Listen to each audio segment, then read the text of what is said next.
Part 2. Ang illegal. Sorry. Bumali na kasi. Hindi mo dapat hanapin sa iba yun. Lugaw ulit. Ay, lugaw na sopas. May pagkukulong ako, sabihin mo sa akin. Gulay muna.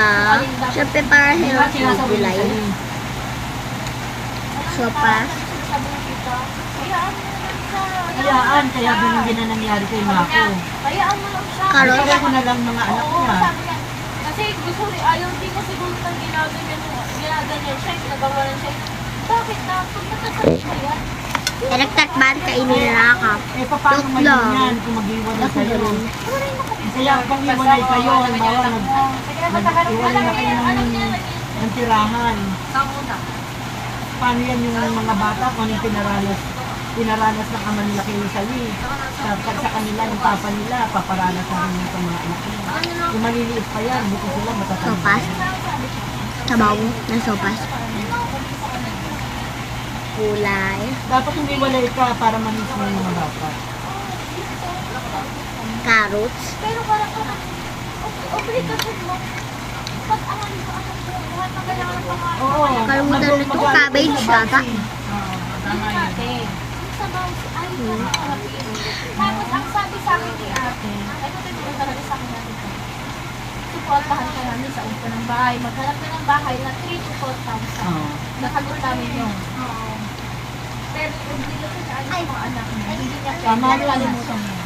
Para umiwas oo. mo. Gulay yun. Ang sabi ni ate sa akin, 74. Gulay na naman. Oo. 70 sa anak mo, 30 sa kanya. Wala mo siya pagkuhan yun. Sopas. Sopas.